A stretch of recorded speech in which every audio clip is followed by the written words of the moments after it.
Borg, the rage behind the ice.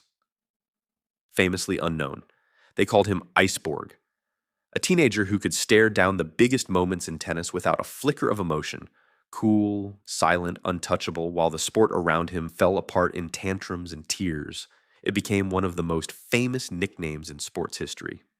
Here's what almost nobody knew until Borg himself finally said it out loud decades later, that ice was never natural.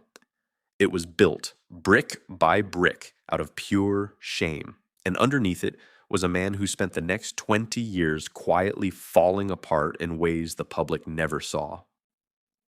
Chapter 1. A Boy, a Racket, and a Punishment.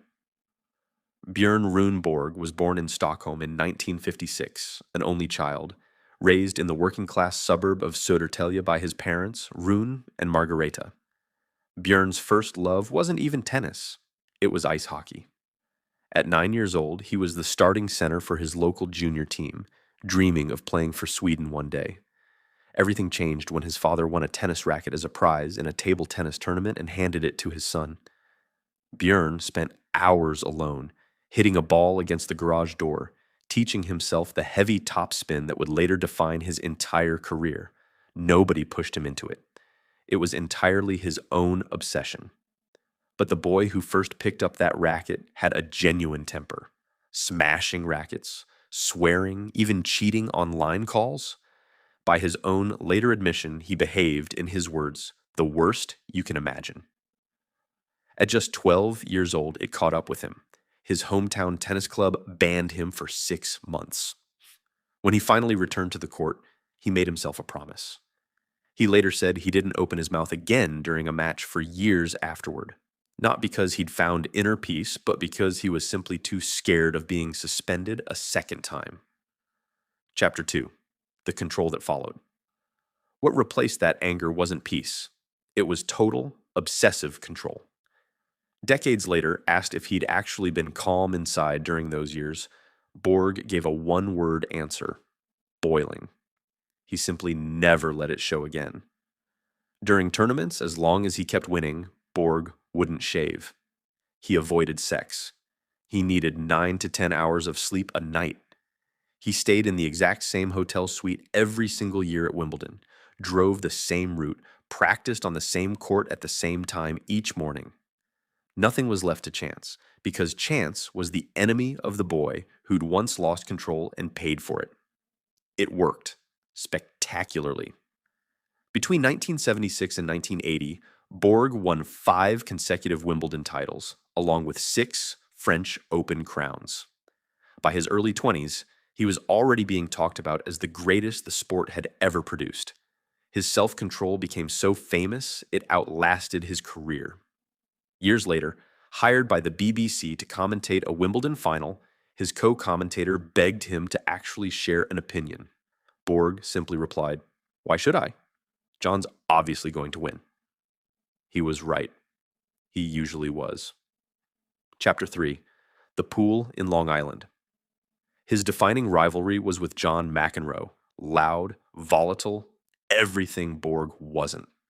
Their 1980 Wimbledon final is still considered one of the greatest matches ever played, decided by a 4th-set tiebreak that ran to 34 points before Borg finally won it.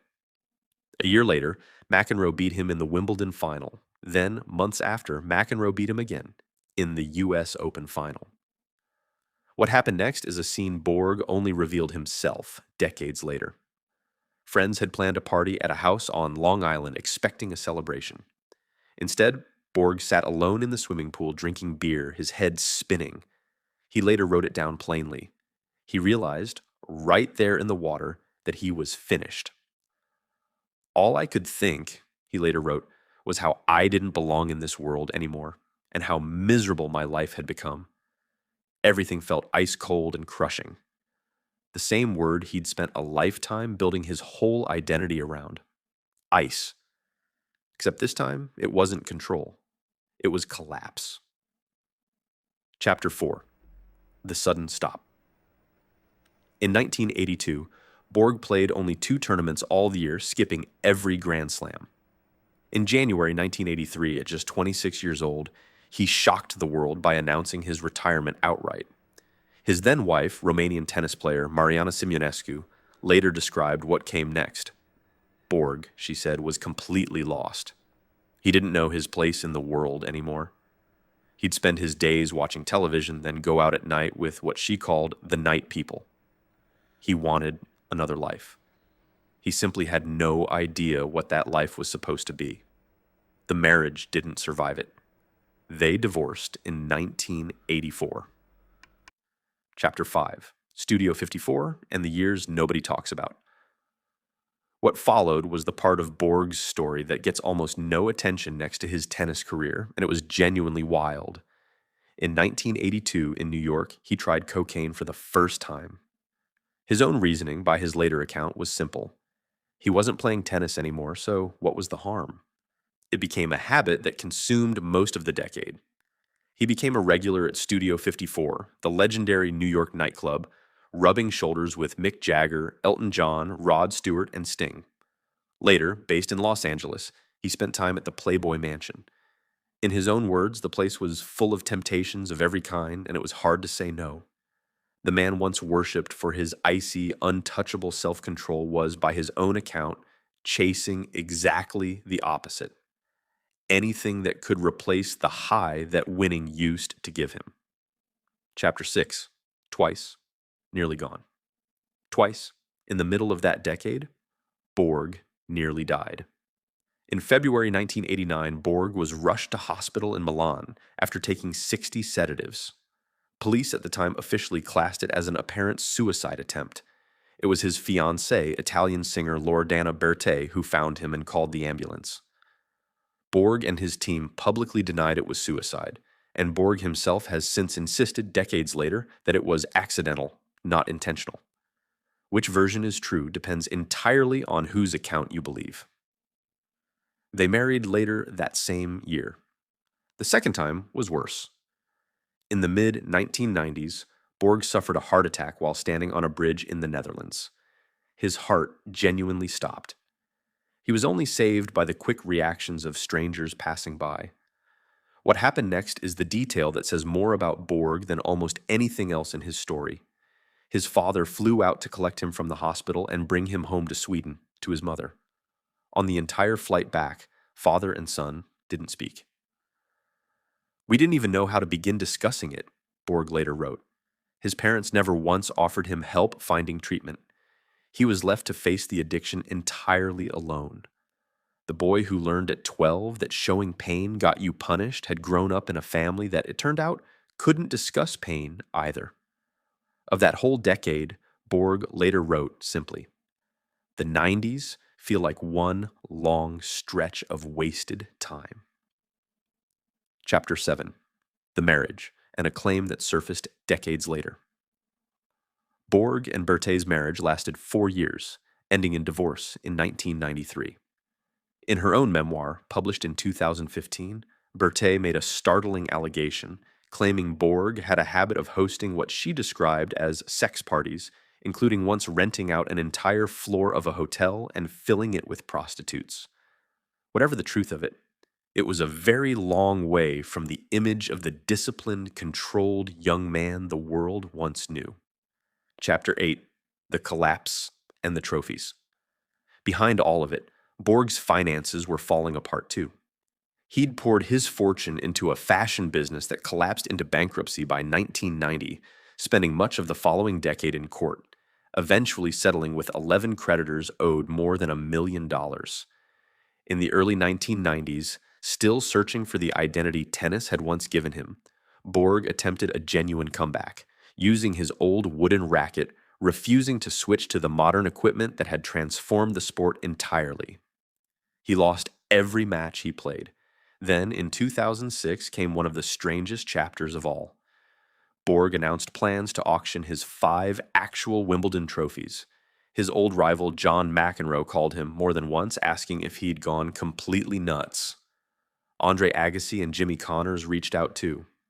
Borg later said it was McEnroe's calls specifically that woke him up.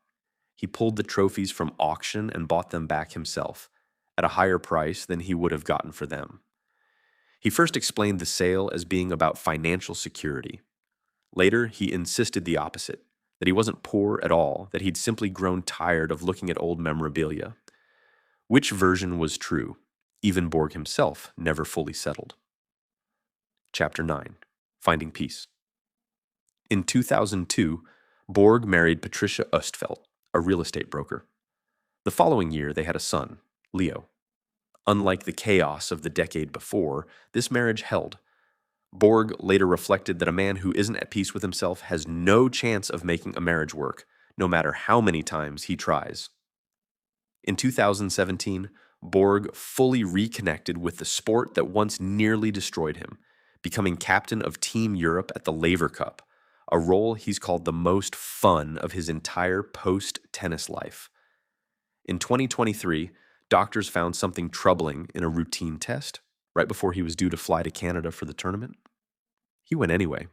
He was later diagnosed with an aggressive form of prostate cancer and underwent surgery to have it removed in 2024.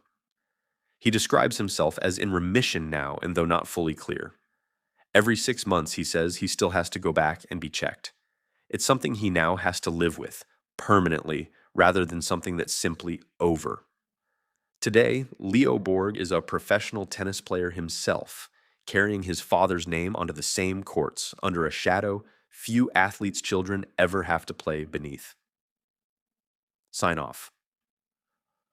A boy punished so badly for showing anger that he taught himself to feel nothing at all. A rivalry, a fortune, 2 brushes with death, and a fistful of trophies he nearly gave away completely. Björn Borg didn't just lose himself when the ice finally cracked.